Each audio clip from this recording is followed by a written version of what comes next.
Listen, I just lived through something so wild it could be ripped from a movie script. Picture this. A nosy neighbor, let's call her Susan Miller, tries to slap me with a $2,000 fine for hunting on my own land. $2,000. She even called the cops on me, thinking she could bully me into submission. But here's the kicker: she had no clue who she was messing with. By the time this story ends, you'll be shaking your head, saying, she got exactly what was coming. Trust me, this one's a roller coaster, and the ending? Pure gold.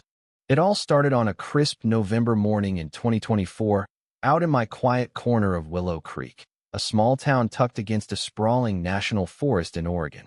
I'm Jake Thompson, 35, and I've been living in this cozy house on a 7-acre plot for about 4 years. It's nothing fancy, just a simple place with towering pines and enough space to breathe. That morning, I was sipping coffee on my deck, watching a herd of elk wander through the mist like they owned the place. My land backs right up to the forest, so wildlife's a regular sight. But there was something about that stillness, that perfect calm, that felt almost too good to be true. Spoiler, it was. I've always been a hunter, not the reckless kind, but the guy who checks his gear twice, scopes aligned, safety first. That day, I was stoked for the start of hunting season. I grabbed my rifle and headed into the forest, where I'd built a solid dirt berm as a backstop, ensuring every shot was safe. I'd been doing this for months, same trail, same routine, no issues.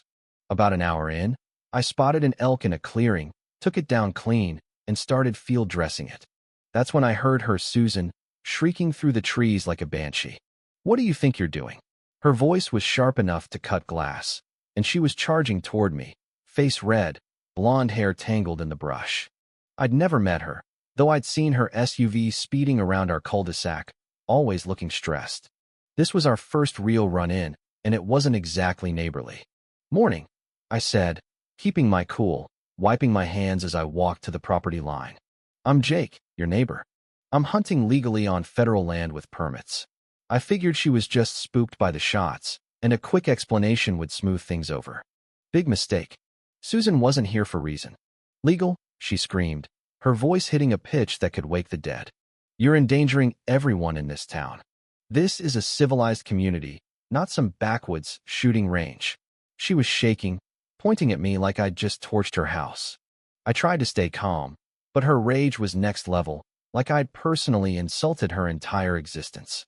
Before I could say another word, she whipped out her phone, dialed 911, and stormed off, yelling about the police and the HOA dragging me away. I stood there, half laughing, half wondering if I'd just met the town lunatic. Sure enough, 30 minutes later, a patrol car rolled up. Officer Daniel stepped out, looking like he'd rather be anywhere else.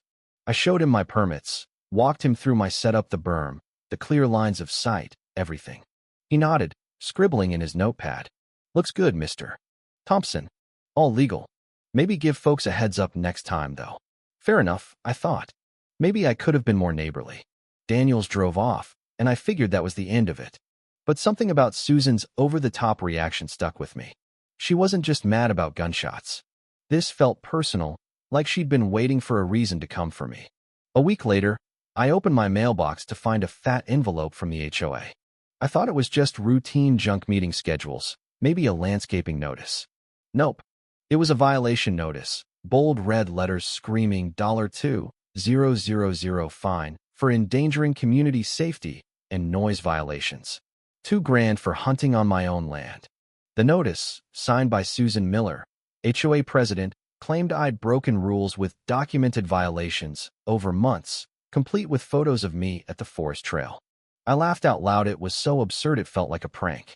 But the more I read, the more it sank in. Susan had been watching me, cataloging my every move. This wasn't a one-off. She'd been building a case. I called the HOA office, and a nervous woman named Lisa picked up. "Hi, Jake Thompson here. Got a fine notice that seems off. Can you tell me what rule I broke?" Silence. Then a shaky, "I just handle paperwork, Mr. Thompson. Mrs. Miller makes enforcement calls. She says you've got 7 days to pay or face consequences." Consequences? I pressed her, asking for the exact regulation, but she stammered, promised to check with Susan, and hung up. That's when I knew something was rotten. Susan wasn't just a busybody, she was playing dirty. That night, I turned into a one-man detective agency.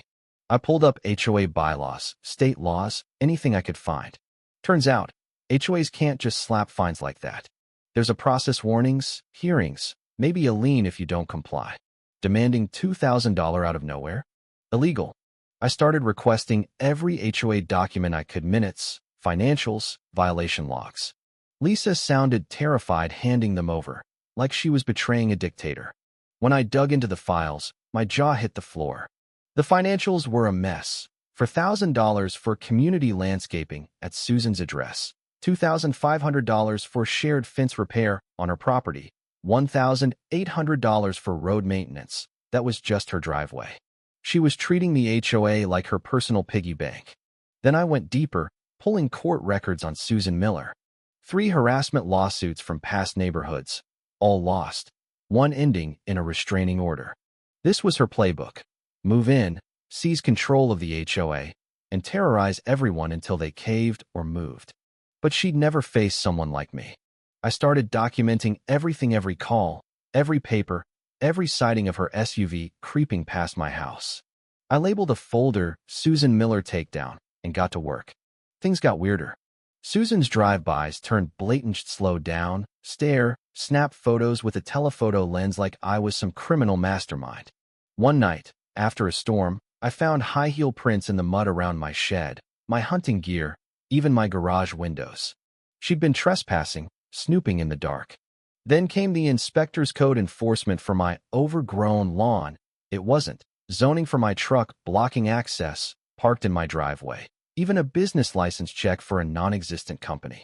Each inspector rolled their eyes, saying the complaints were nonsense, but they had to follow up.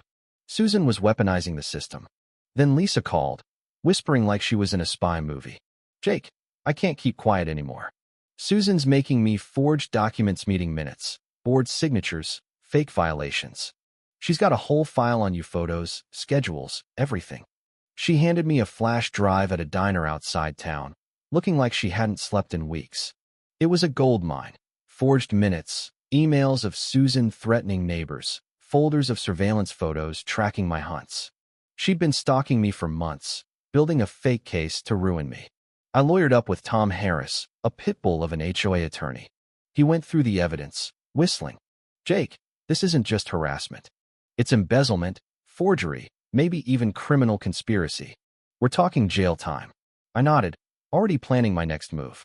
I bought top-tier security cameras, 4K, audio, timestamps, and set them up around my property, hidden but covering every angle. I even placed some hunting gear near the fence as bait. If Susan wanted to snoop, I'd catch her red-handed. Lisa called again, voice shaking. "Susan's planning something by God, $10,000 lawsuit for emotional distress. She's saying she'll eliminate you from the neighborhood. Jake, she's got bolt cutters and a hammer in her car." My blood ran cold, but I was ready. I pulled out my wallet, staring at the federal badge I'd kept quiet about. "See, I'm not just Jake Thompson Hunter. I'm a federal ranger with the U.S.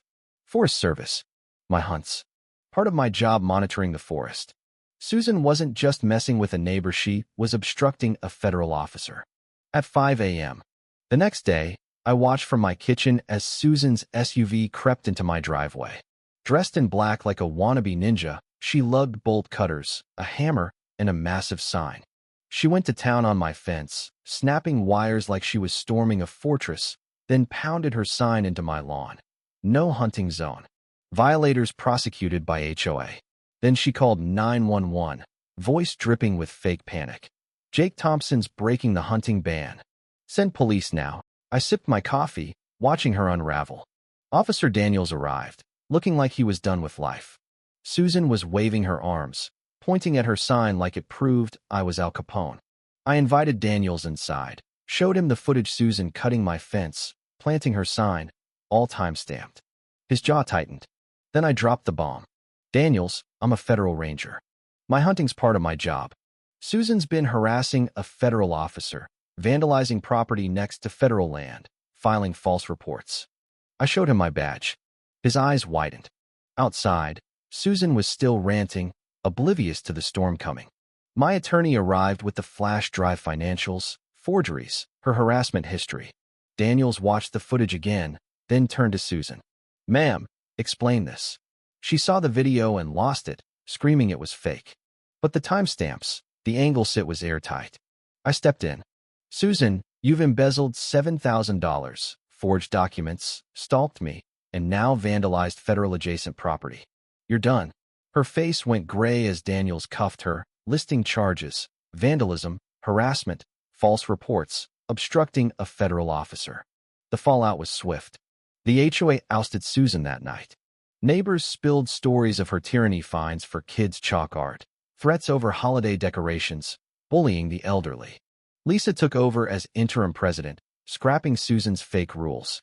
I filed a $15,000 lawsuit for damages. The feds opened a case for her embezzlement and forgery.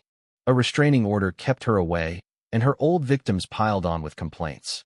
Willow Creek breathed again, kids played, flags flew, gardens bloomed. A week later, I was back on my deck, coffee in hand, elk grazing in the distance. No cameras clicking, no sirens, just peace. Susan thought she could rule with fear, but she picked the wrong guy. I raised my mug, grinning. "Here's to justice, served federal style." So what do you think? Was I too harsh, or did Susan deserve every bit of it? Have you ever faced a bully like her? Drop a comment, hit that like button, and subscribe for more stories where karma comes knocking. What's the worst neighbor drama you've seen? Let's hear it.